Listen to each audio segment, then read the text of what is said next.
और आज शाम 6 बजे मोदी कैबिनेट का विस्तार होगा, यानी मंत्रिमंडल विस्तार में 7 घंटे बचेंगे। इसके बाद कई दिन से चल रहा ऊहापोह भी खत्म हो जाएगा कि किसे किसे मंत्रिमंडल में जगह मिलेगी। उत्तर प्रदेश और उत्तराखंड के कुछ नए चेहरों को मंत्रिमंडल में जगह मिल सकती है। इसमें सहयोगी दलों के भी कई नेताओं को जगह दी जाएगी। खास बात यह है कि इस विस्तार में जातीय क्षेत्रीय समीकरणों के साथ चुनाव वाले राज्यों का विशेष ध्यान रखा गया है।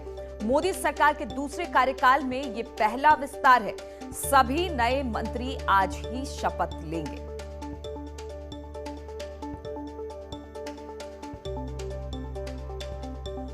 और मोदी सरकार में कई मंत्रियों के पास अभी एक से ज्यादा मंत्रालय है। देखिए इनमें से कौन कौन है, टीवी स्क्रीन पर भी आप देख सकते हैं। इन मंत्रियों का भार बहुत ज्यादा है, इसे कम किया जा सकता है। जिसमें डॉक्टर हर्षवर्धन के पास 3 मंत्रालय, पीयूष गोयल के पास 3, नरेंद्र सिंह तोमर के पास 4, रविशंकर प्रसाद के पास 3, जितेंद्र सिंह के पास 4, प्रकाश जावड़ेकर के पास 3, प्रहलाद जोशी के पास 3।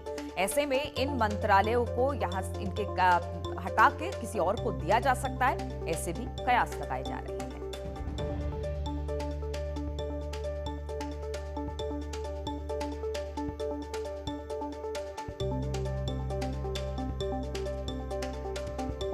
मोदी मंत्रिमंडल का विस्तार हो रहा है। सेकंड टर्म में ये पहला विस्तार बताया जा रहा है और कहा जा रहा है कि इसमें कहीं ना कहीं 5 राज्यों में जो चुनाव होने हैं उसको देखते हुए क्षेत्रीय जातीय तमाम तरह के समीकरणों को बिठाते हुए मोदी मंत्रिमंडल का विस्तार किया जाएगा। और इसी पर बातचीत करने के लिए अनामिका इस वक्त लखनऊ से और अनूप हमारे साथ दिल्ली से जुड़ गए हैं। अनूप जी, अब बहुत कम वक्त बचा है जबकि पूरी तरह से तस्वीर साफ हो जाएगी कि किसको मोदी मंत्रिमंडल में जगह मिली और किसको नहीं। क्या इस तरह की बातें भी है कि किसी के पर कतरे भी जा सकते हैं या जिनके कामकाज अच्छा नहीं है उनको हटाया भी जा सकता है? इस तरह की भी खबरें आ रही हैं, क्या जानकारी इसको लेकर?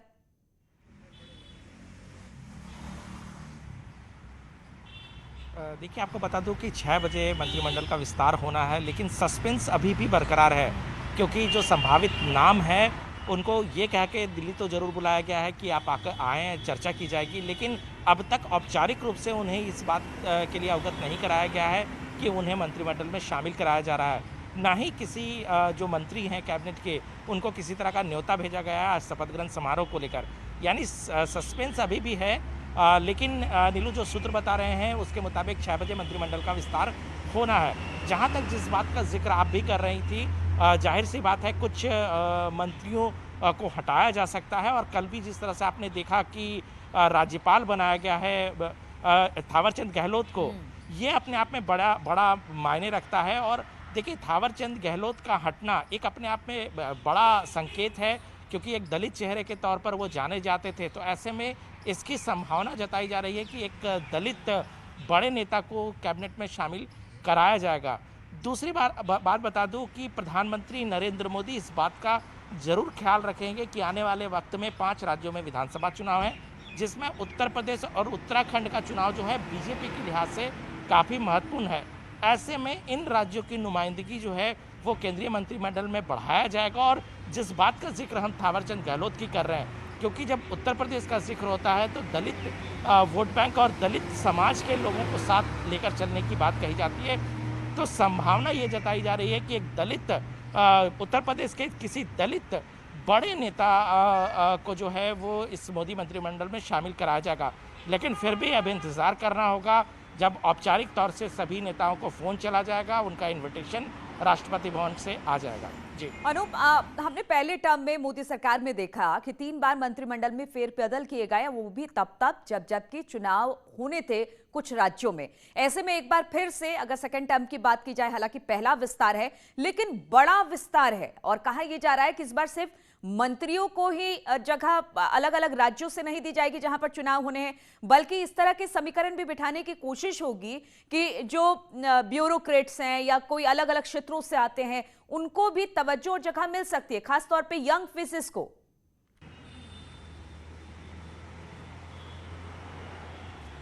बिल्कुल, जिस बात का जिक्र कर रही हैं वो वाकई इस सभी बातों का सामंजस्य जो है इस मंत्रिमंडल विस्तार में किया जाएगा। और आपने सही कहा कि पिछले बार तो विस्तार किए गए थे, लेकिन 2 साल से ज़्यादा वक्त हो गया, अभी विस्तार नहीं किया गया। 53 मंत्री हैं अभी, और जाहिर सी बात है ऐसे में प्रधानमंत्री नरेंद्र मोदी ये ज़रूर चाहते हैं कि मंत्रिमंडल का एक विस्तार किया जाए, एक अच्छे आकार में जाया जाए, जिसमें प्रतिनिधित्व किया जाए। दूसरी बात आपको बता दूं कि इस बार न केवल ब्यूरोक्रेट, टेक्नोक्रेट और तमाम लोग जो टेक्निकल क्षेत्र से आते हैं उनके अनुभव का इस्तेमाल प्रधानमंत्री नरेंद्र मोदी करना चाहते हैं। दूसरी तरफ जो क्षेत्रीय स्थानीय स्तर पर सामंजस्य बनाने की भी कोशिश जो है वो सामाजिक स्तर पर सामंजस्य बनाने की कोशिश प्रधानमंत्री नरेंद्र मोदी करेंगे। खास तौर पर अगर यूपी की बात करें तो बुंदेलखंड और पूर्वांचल यानी ऐसे क्षेत्रों की भी नुमाइंदगी इस मंत्रिमंडल में बढ़ाई जाएगी जहां की अभी नुमाइंदगी नहीं है। तो ये तमाम चीज़ों का ध्यान जो है इस मोदी मंत्रिमंडल विस्तार में किया जा रहा है। प्रधानमंत्री नरेंद्र मोदी न केवल अपनी पार्टी के लोगों की नुमाइंदगी इसमें बढ़ाने जा रहे हैं, बल्कि जो इनके सहयोगी पार्टियां हैं उनको भी तरजीह दी जाएगी, जैसा कि बिल्कुल सहयोगी पार्टियां हैं उनको भी तरजीह दी जाएगी। इसलिए अनुप्रिया पटेल को बुलाया गया और कहा जा रहा है कि उनको भी मोदी मंत्रिमंडल में शामिल किया जाना है। हालांकि जब शाम में पूरी तरीके से स्थिति साफ हो जाएगी तभी कुछ कहा जा सकता है। अनामिका भी लखनऊ से है। अनामिका, अगर सोशल इंजीनियर के फॉर्मूले पर आगे बढ़ा जाए तो उत्तर प्रदेश का चुनाव है, ऐसे में ब्राह्मण को भी आपको खुश करना है, दलित पिछड़े सभी को खुश करना है, तो उसको देखते हुए चूंकि ये जंबो आकार का मंत्रिमंडल विस्तार हो रहा है तो उसमें कितने ऐसे नेता हैं जो उत्तर प्रदेश से निकलकर सामने आते हैं और जिनके नामों पर चर्चा चल रही है?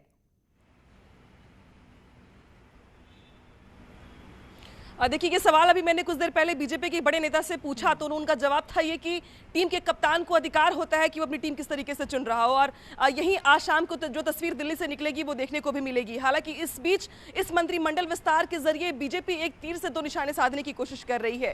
पहला तो ये कि उत्तर प्रदेश सबसे बड़ा राज्य है, लिहाजा यहाँ पर सबसे ज्यादा दिल्ली तक पकड़ हो लोगों की, ये ज्यादा महत्वपूर्ण है कि लोगों में संदेश जाए कि भाई यूपी सबसे बड़ा राज्य है तो सबसे ज्यादा लोग भी यहाँ से दिल्ली पहुंचे हुए हैं। दूसरा बड़ा ये कि उत्तर प्रदेश के जो चुनाव होने वाले उसमें भी बीजेपी को सोशल इंजीनियरिंग के जरिए संदेश ये देना है कि देखिए आपके क्षेत्र के या आपकी जाति के फला व्यक्ति को हमने दिल्ली तक में जगह दी, केंद्र में भी जगह दी, और वो जिस तरीके से अपने क्षेत्र से निकले उन्होंने ये विकास के काम किए।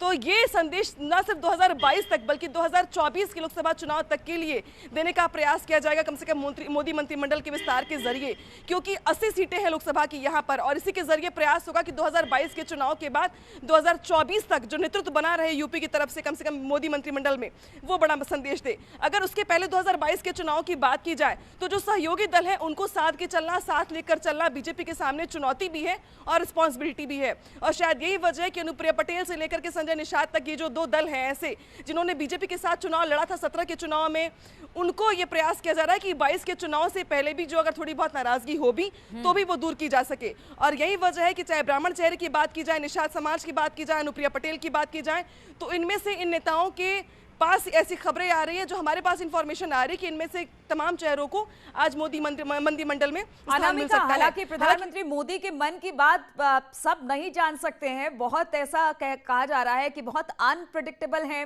कभी भी कुछ भी कोई भी चेहरा आ सकता है। किसी के नाम पर चर्चा हो रही है लगातार, लेकिन हम और आप चर्चा कर रहे हैं, लेकिन वो नाम शामिल ना हो, कोई नया चेहरा आ जाए, तो कहा जा सकता है कि सब कुछ अब आज शाम पर डिपेंड करता है कि किसको क्या मिलने वाला है।